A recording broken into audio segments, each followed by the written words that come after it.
thank the Carstairs Public Library for staying open late so that I can use their super internet here.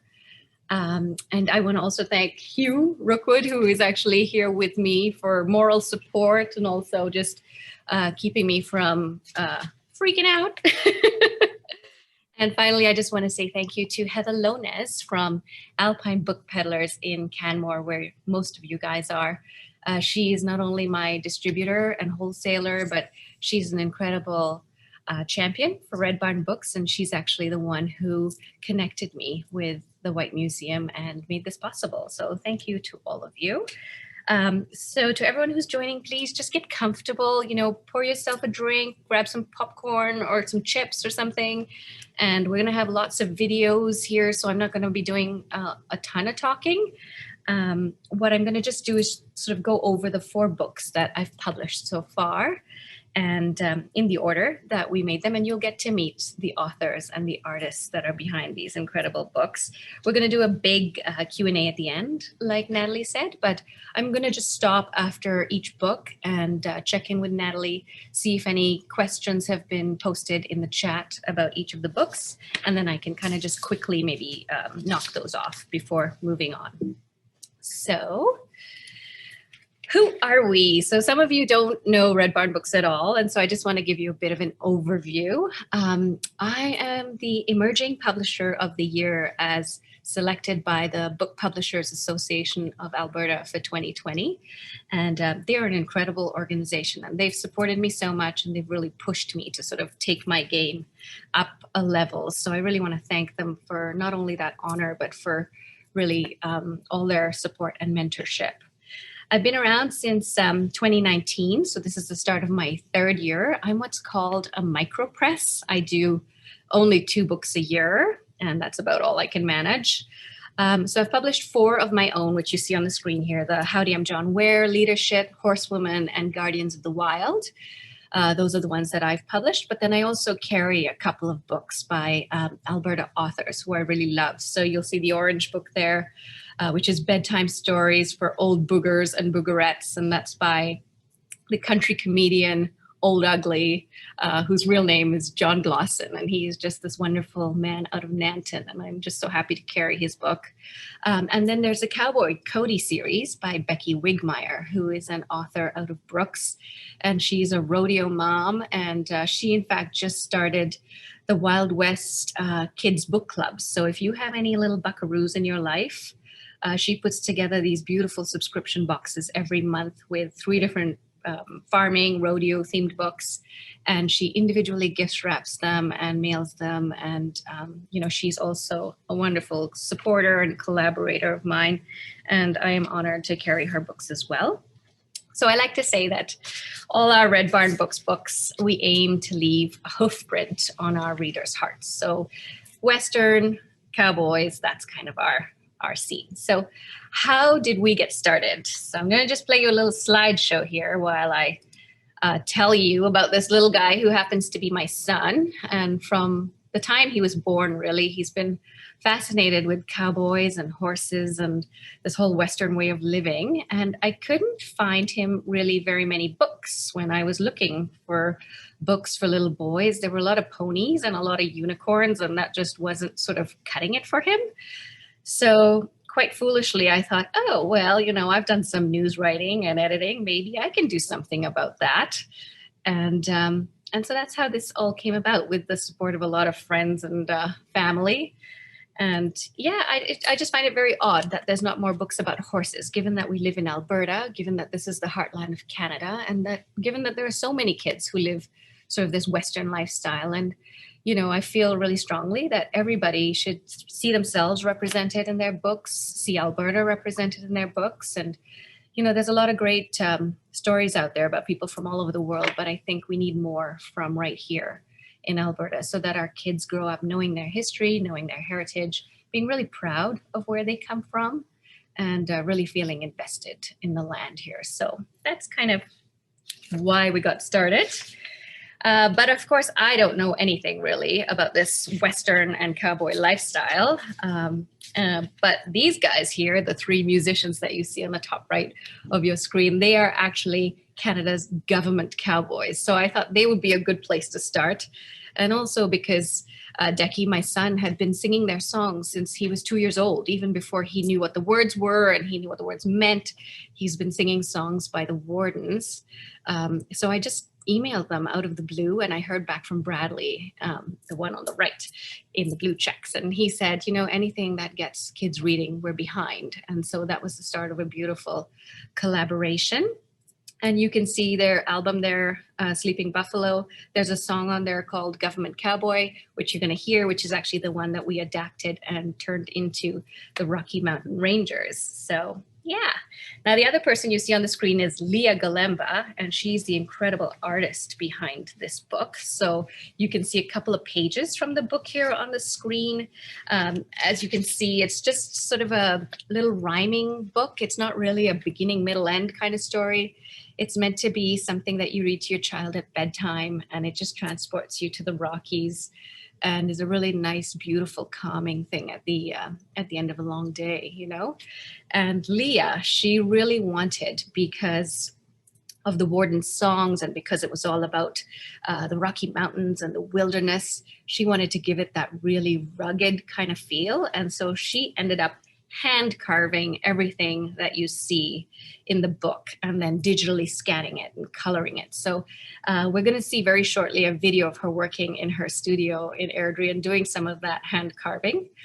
But she is just an incredible creative force. And I call her my gift from the design gods, because she can do anything and she hasn't met a medium that she can't work in. So for this project, she actually taught herself how to do this hand carving. And then she sort of invented this whole process of creating a book like this. So we are going to go to the next page here. And the music that you're going to hear is going to be by the Wardens. It is Government Cowboy. And this is Leah working in her studio.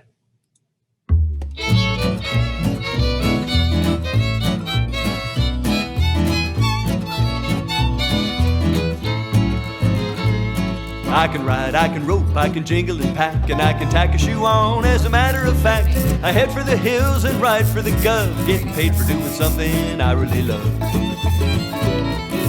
I'm a government cowboy, loping down the trail, hoping to heck if I have a wreck, the brakes on my horse won't fail.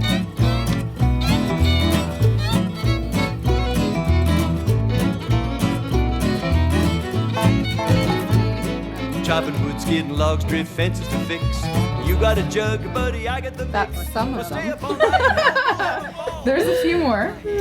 I tried to collect as many as I could on similar boards. So if you see here, you've got flora, fauna, all kind of mixed in one. So this isn't like a composition piece. This is more all the little individual spot pieces that I needed to create parts of the book. Oh, look at them in my corn. So cute. Lovely. Thank you, sweetie. Okay, so that was the video of Leah in her studio. But I like to call this book, it's the marriage of Leah's art with the Warden's music and this mummy's love. So that's kind of a little look at the process. And we had to sort of adapt the song a little bit because, it's called Government Cowboy, but that's such a difficult concept for kids. So we went with Rocky Mountain Rangers instead. And there are some words in there that says, you've got the jug, buddy, and I've got the mix. So we had to sort of dumb it down because it wasn't child-friendly enough in some spots. So we really had a ton of fun working together on this project. And as you can see, we also did a French version of the book called Garde des Rochers. All right. So what are some of the highs and lows of this process? So the highs were really, I feel like we almost made a new genre of book, which is like a kid's coffee table book, because it's just so unique and so beautiful. And I've even had sort of grown men come up to the table when I've been at markets and buy the book, and I would say, oh, who are you buying it for? And they just say, for me, So I think it's the kind of book that people who appreciate art really get it and really value it. But it's also kind of a bit of a niche book. So The other big thing with this one was we had something like $21,000 in pre-orders when we ran our Kickstarter, and we had, over 100 backers. So we had wonderful enthusiasm for this book, and we had great media coverage. We did what we called a Royal Baby Book Drive. So we donated about 200 some books to hospitals across Canada, and that also generated a lot of interest. But some of the lows were that Kickstarter, it nearly killed me. That was my first one. So I had no idea going into it just how stressful it could be. And literally for the month that the Kickstarter ran, I did nothing else. I just basically ran that and just hustled, because with Kickstarter, it's all or nothing funding. So Kickstarter is kind of like GoFundMe, but instead of raising money for like a charitable cost, you are backing a creator of something. So you're pre-buying their product, and you're usually getting an extra good deal on it because you are helping them before the product is actually made. But yeah, for those 30 days where I had to go and meet my Kickstarter target, that was a wild ride. And it almost killed me.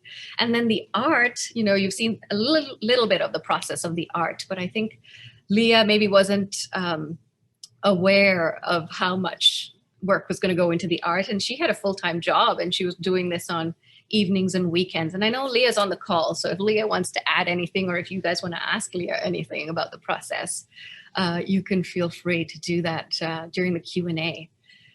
And then French, I was so sort of fired up by patriotism when I did this book, because I felt like it's such a uniquely Canadian book. It's all about the Rockies, and we put little maple leaves in the book and everything. And I made a French version, and I've sold very few copies of that. So one day when I have the time, I'm going to sort of make an effort to go and try and sort of reach out to that French-speaking market.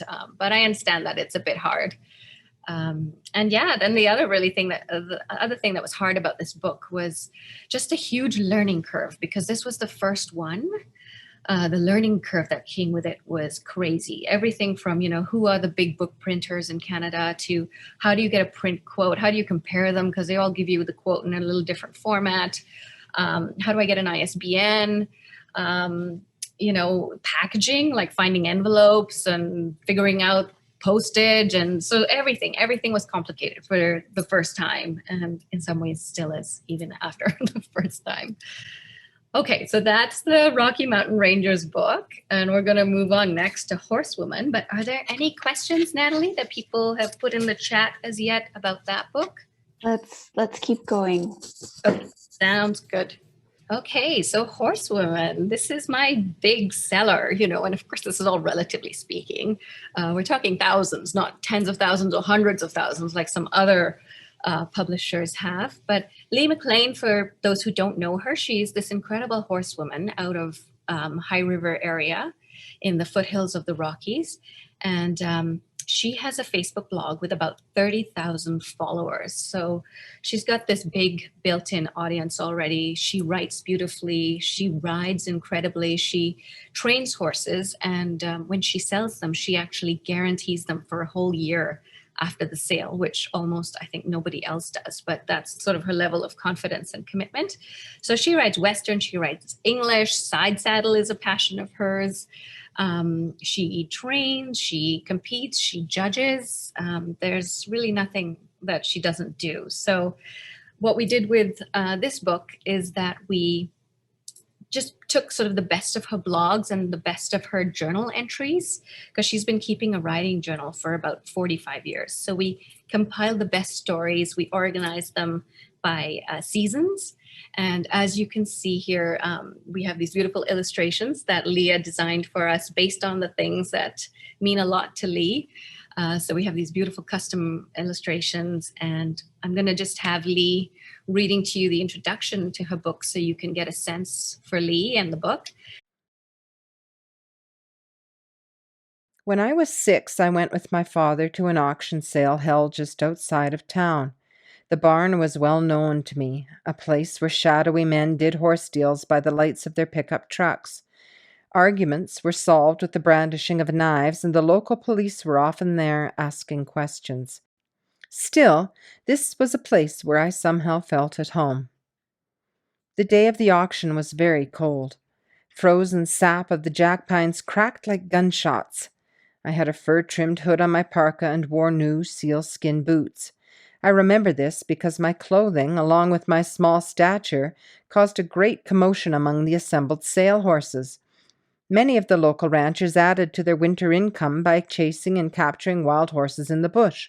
Most of these had been run into the corrals only the day previously. Few of the horses in the pole corrals, judging by their frosty snorts and restless movement, appeared to be broke, except one. She was a black pony with such a hair coat that she appeared truly round. She had 4 white feet, and these were festooned with balls of ice as she walked up to me and nuzzled, first my parka hood, then my fur boots. She picked me out before I picked her. It was love at first sight.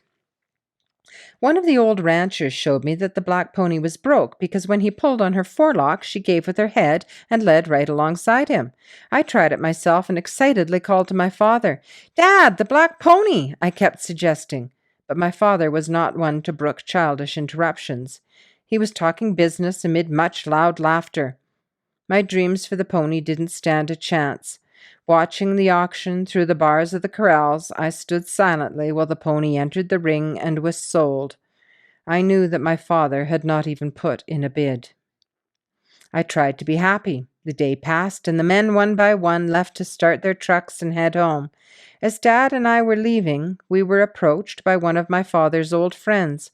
Quietly, with a wink for me and a handshake for my father, he handed us a bill of sale written out on the back of a Christmas card. Sold for full value received, 1 black Shetland mare with 4 white feet, signed Hank Radosky. I have this document still. With that, my father wrote out a check in the amount of $27.50 for the pony that would change my life. We named her Flicka after the Mary O'Hara story. She carried me safely for hundreds of miles through the caribou bush. When it comes to understanding my lifelong love of horses, this honest black pony is the one that I must thank.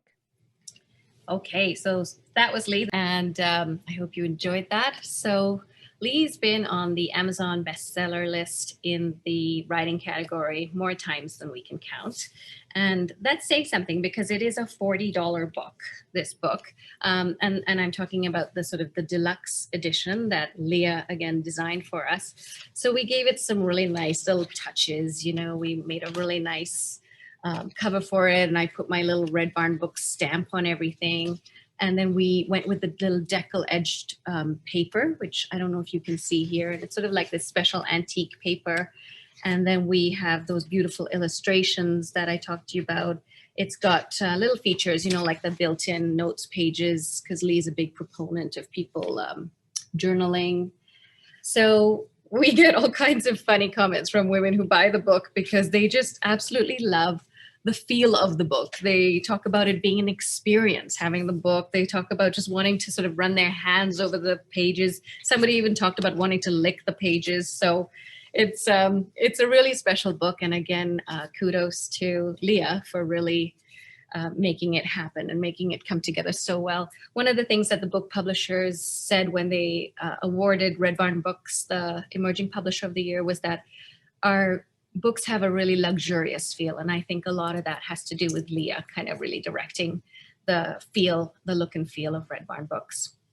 So, so here also you'll see, you know, Lee and I, we like to have a lot of fun together, and it's not just all work. So we went and we picked out some clothing. We put Lee's mantras on it, the living well, riding better. We put love and rules on it. And that's actually going to be her next book that comes out in 2022. We even sent a copy of the book to the Queen because, of course, Lee inscribed on it that, you know, she's the most inspiring horsewoman among us. And then we got this lovely little letter back from Sandringham House, well, the Queen's lady in waiting, acknowledging receipt of the book. So we have a lot of fun with the books, and we do some crazy stuff, and, you know, we kind of just keep ourselves going. So highs and lows for this book. for me, it was when Lee said yes, because twice she turned me down when I first approached her, messaged her on Facebook. And I said, I love your writing. Have you ever thought about doing a book? And she said, yeah, I have, but it's harvest time. And then she wrote something else that was beautiful. And I messaged her again. And I said, you really need to get this into a book. And she said, no, well, now it's Christmas time. And, I think it was the third time. It was like the dead of winter when she had nothing to do. She couldn't give any riding lessons. She couldn't ride herself. She couldn't do anything in the field. So she sort of broke down and said, okay, fine. And we met, and the rest is history. So I'm so grateful to have Lee in my stable, so to speak, because she's way beyond what I should be publishing as a rookie publisher, but don't tell her. Don't remind her. I'm sure she knows. So then the other good thing about this book is now we have a paperback version of it for $25, and it's kind of a print on demand through Amazon. And so we're at the stage now with the book where it just keeps selling, and I just keep getting royalty payments into the bank account from Amazon in the UK, the US, Australia, Canada, the EU. Lee sells sort of all over the world, wherever there are women and anybody who really loves horses. So it's really nice.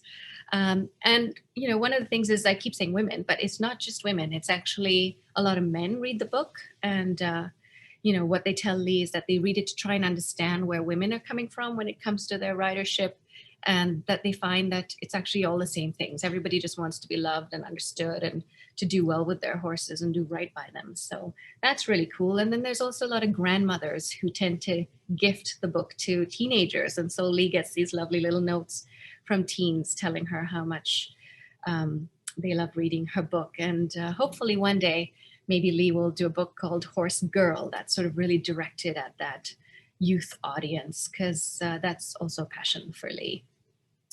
So the low points where I really struggle, and this is not only with Lee's book, but really all the books that I have, is the sales and distribution. Being a small publisher, for me to get the books into chapters, I have to individually walk into the stores and convince the consignment manager and sign an agreement individually with each of these store managers. And then, if they sell out, then I have to drive over myself and restock them. And, it's not easy when they're in Edmonton or other parts of the province. So that's a really cumbersome process. And then to try and get on as a vendor with only 4 books, it doesn't make any sense. I could get a distributor, but then there's also complications with that. And I lose something like 60% of the book price right off the bat. And then there's a whole bunch of other terms and conditions that are really difficult to cope with. So the sales and distribution is really a pinch point for me. And also with Lee's, I think, really if I had a way of selling more formally in the UK, in other markets where riding is a huge deal, if I could hire like a publicist or something like that and really get serious about it, maybe even sell the foreign rights to another publisher or distributor or whatever, I think it could do really well. So it's something for me to think about and work on going forward. And maybe once we have 2 or 3 books, that will come about. But in the meanwhile, we have sort of these guerrilla marketing tactics that we do. So Old Ugly, John Lawson, he actually tipped me off about this thing called the senior paper. And seniors sign up for this little, I think it's a print copy that they get in the mail. And generally speaking, they're in small towns, they're in care homes, things like that. And so you put a little ad in the senior paper for $90. And all of a sudden, when you check your mailbox, you get these little handwritten letters from seniors all over Manitoba and Alberta and Saskatchewan. And they say, I read about your book in the senior paper. Here's my check for $25. Please send me the book right away. So I've got hundreds of these little notes from seniors in the months when I run an ad, and it's actually really nice to just package books up and send it to them. So we do that. We do farmers markets. We have retailers in Olds, Frayed Knot, and in Nanton, Because I Said So. Some wonderful women with their shops focused on sort of the Western market. And they carry our books and they sell really well. And actually the latest one to carry our books is the Westview Co-op in Olds. So now we're in the co-op stores as well. So yeah, we kind of get around these little issues, but I know that we can do better, and we will when we have the time. Okay, any questions, Natalie, about this book before we move on? There was a couple comments. Yeah. So Pamela Friedenlund writes that Lee was lucky that you were persistent. And Susan Lake writes that she loves both the book and Lee as well. So a couple lovely comments there. That's awesome. Yeah, Lee's got 30,000 followers on Facebook and a lot of very close friends. And Pamela is actually one of my close friends. So I think that's why she made that comment. Thank you, Pammy. Okay, so let's move on to our third book, which is the one that I've written. This is the first ever book that I've written, and which, Hugh, are you going to pop into the screen here? Say hi to everybody. Hugh is the illustrator on this book. Hello. So yeah, we've had a lot of fun making this. And basically it's the first of the Howdy books series. And the Howdy books are meant to be biographies, so the kid-friendly retellings of the lives of Alberta pioneers and the people who shaped our province, made it what it is, and kind of imbued it with these Western values of kind of adventure and hard work and resilience and humor. So John Ware himself is a former enslaved person who was born in the southern US around 1850. And then he brought the first herd of cattle actually to Alberta on a cattle drive of about 2,000 miles that he rode in the saddle up north. And he ended up becoming one of the most loved, most successful, most respected ranchers in Alberta. So it's just a wonderful story. And I think if our kids grow up knowing more stories like his, they will just feel so much more connected to our province and proud to be Albertan. So yeah, that is the first book in this series. I'm going to play you a little bit of the animation from the book. And the animation was done thanks to, I call it a COVID grant, but it's really a Canada Council grant that they put out for people during the pandemic so that artists could sort of switch their work to online platforms. And the animation was done by Steve Gervais, who you see on the right-hand side, being filmed for a TV story that Global did about us for Black History Month. And yeah, Steve just really took Hugh's art and ran with it. He is an incredible animator, and I don't even know how many hours he poured into this, but you're gonna watch a little 3-minute clip from the story, just so you get a sense for the story and for the art. And we're going to pick it up in a bar fight. So I think it's wonderful that we managed to sneak in a bar fight into a children's book only in Alberta. But also you'll kind of see how we deal with the topic of discrimination and yeah, and just kind of watch a little bit and enjoy. It wasn't all rosy.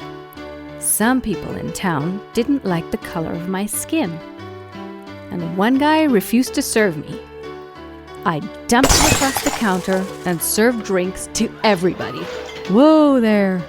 Take that! Even the police and government clerks hassled me. I never stayed in town long.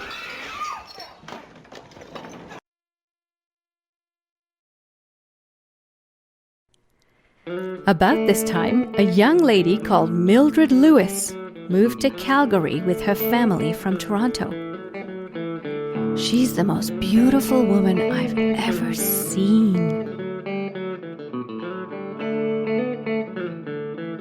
That year, I spent Christmas with the Lewis family.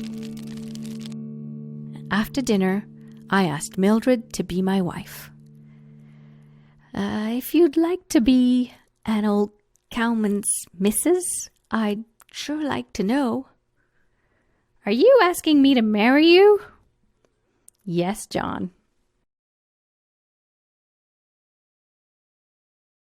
We were married in 1892. I love you, Millie. Good thing, John. You know I'm a city girl, right?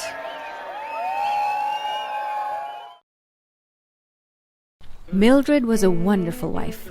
She handled the ranch accounts and read me the papers because I couldn't read or write. She even milked cows and sold butter. Settlers were building homes near Millerville. It was getting crowded. I needed lots of grass for my growing herd. So in 1900, we moved to Dutchess, north of Brooks, in the Alberta Badlands.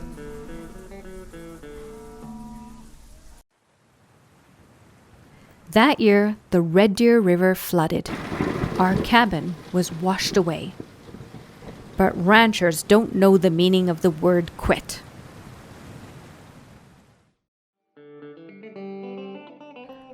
I built us a new home on higher ground, and in time, Mildred and I had 5 beautiful children and 1,000 of the finest range cattle.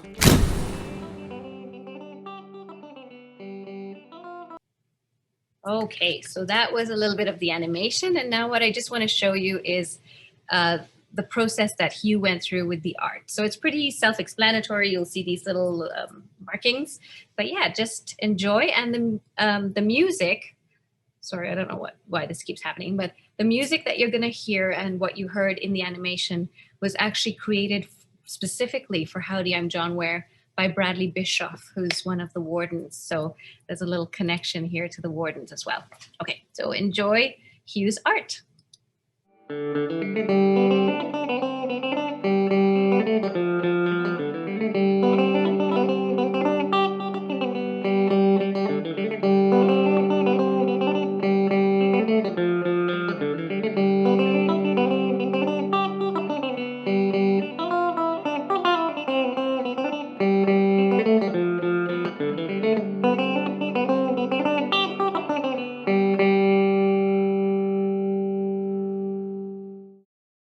Okay, and this book has generated a ton of buzz. So we had Premier Jason Kenney sharing, NDP leader Rachel Notley, Amanda Hayden-Nenshi retweeting. So I'll just let you read some of the things because it blows me away.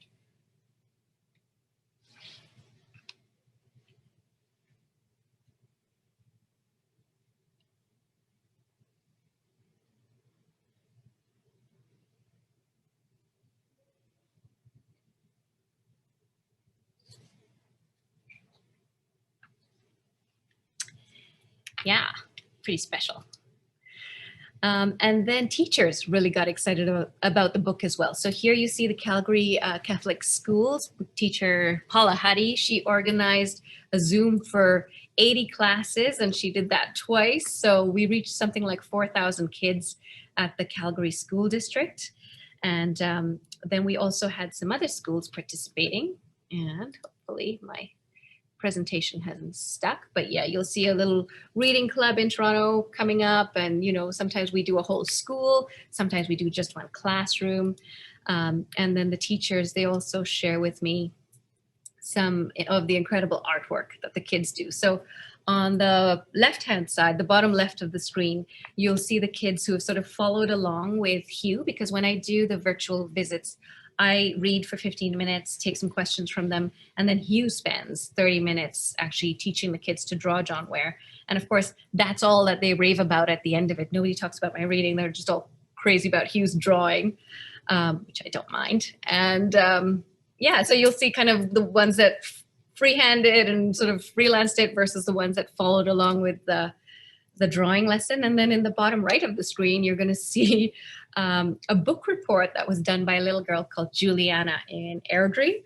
And I've had a couple of book reports actually sent to me by parents, by their girls, and they all just tend to gravitate to this wedding scene and the romance in the book. And I sometimes wonder, did they get anything about ranching, the history of Alberta, the settlement, cowboys, the Western lifestyle? I'm not sure, but the wedding is the one that really seems to stand out to them. And then I also got from a teacher in Stony Plain a whole bunch of assignments that kids had sent in, including a video, comic books, chapter books. They really take the book and make it their own. And I just want to quickly read to you what one little grade 5 kid in a French immersion school wrote. He wrote a letter to Dear Billy from John, and here's some of the stuff he wrote. I just want you to listen to his amazing language, because I think for a 10-year-old to write like this is pretty amazing. So he says, It was so cold that I thought my spurs would fall off along with my hands. It was scary. I was in the storm for 5 long days because I couldn't get them cows back home. Man, I was relieved when the storm finally passed. It was like a sandstorm, but cold. It was crazy. I thought I was a goner.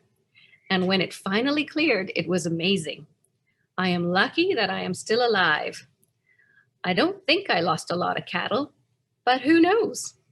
I hope you are doing well. I sure am. Hope to see you soon. Sincerely, John. So these are just the cute little things that I get from teachers and kids. And I don't know, I just find that it's really pretty amazing that we're able to spark these kinds of discussions. And I think I'm going to have to hire Max as soon as he's old enough. So highs and lows, I kind of covered it already, 11,000 views on the animation so far and counting. Visits with 5,000 kids who now know the John Ware story, who didn't know before. And Hugh and I, the first ever author illustrator public talk that we did was actually at Dinosaur Provincial Park, where the John Ware cabin is preserved for all to visit. And that's a UNESCO World Heritage Site. So I'm not sure how many authors get to say their first reading was at a UNESCO Heritage Site. And then just the team, we have a ton of fun working together. We're like big kids ourselves. So the lows, when I try to pitch this book to distributors in Ontario, teachers in Ontario, sometimes there's this feeling that it's a very regional book. It's a little too Alberta, a little too Western, a little too cowboy.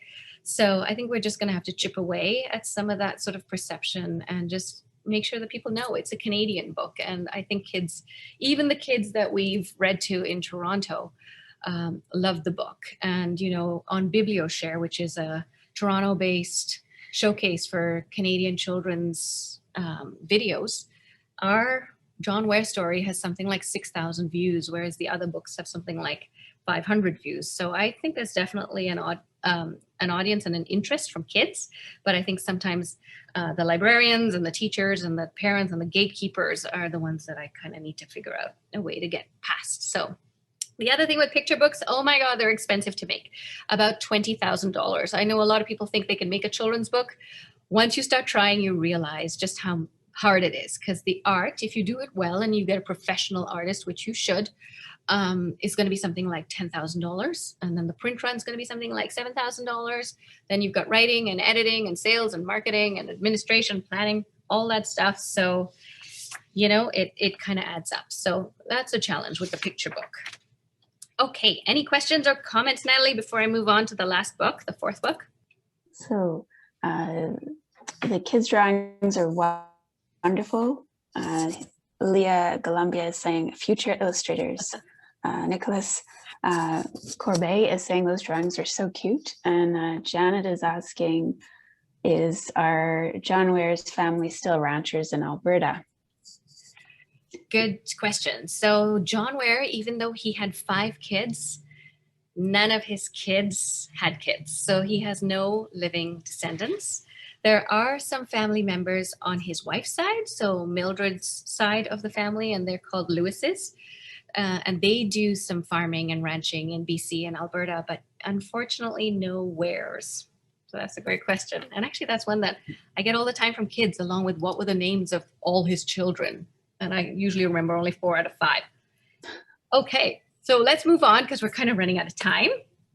Check out that handsome devil, everybody. And for those of you who know, that is actually Mr. Red Barn Books and my husband, Derek. And this is his book about leadership that he's written for a business audience, if we have any business folks here with us today.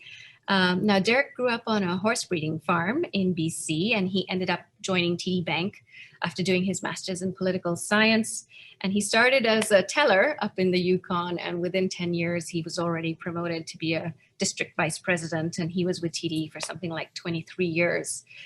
He was always a bit of an outsider at the bank. He would wear his cowboy boots and his jeans even in the boardrooms of Toronto, and he kind of always had his own way of doing things, and he was a really loved and respected people leader is what he was known for. So this book, he kind of puts his approach to leading people, and you're going to hear him read a part of his chapter called The Rule of Thirds, which is all about leading change. So let's get to that. Hi there, my name is Derek Clough. I'm the author of Leadersh, How to Cut the Crap and Lead in the Modern Workplace. I'm here today to read a short chapter from my book. Most of my chapters are fairly short. This one's particularly short. It's one that I like. It's called The Rule of Thirds, and it goes like this. Change is scary and threatening for people, hence the need for leaders. So our job as leaders is, in a big way and increasingly so, about getting people to buy into change. The question is, how do we go about it? As a starting point, I find the thirds rule helpful. It works like this. Whenever you try to implement something new, something that entails your folks having to step outside their comfort zones and do things at least a bit differently, you'll get about a third of them doing things pretty much the way you want, almost right away. You'll get another third bought in, but only with a fair bit of coaching and follow-up. Without these things, it won't happen. But if you put in the work, it usually will. We'll cover what this might entail in a later chapter on coaching. The remaining third of your people will almost assuredly never totally buy in. You can pick off one or two of the naysayers here and there if the stars align for you, but it's a bit of a crapshoot. No guarantees here.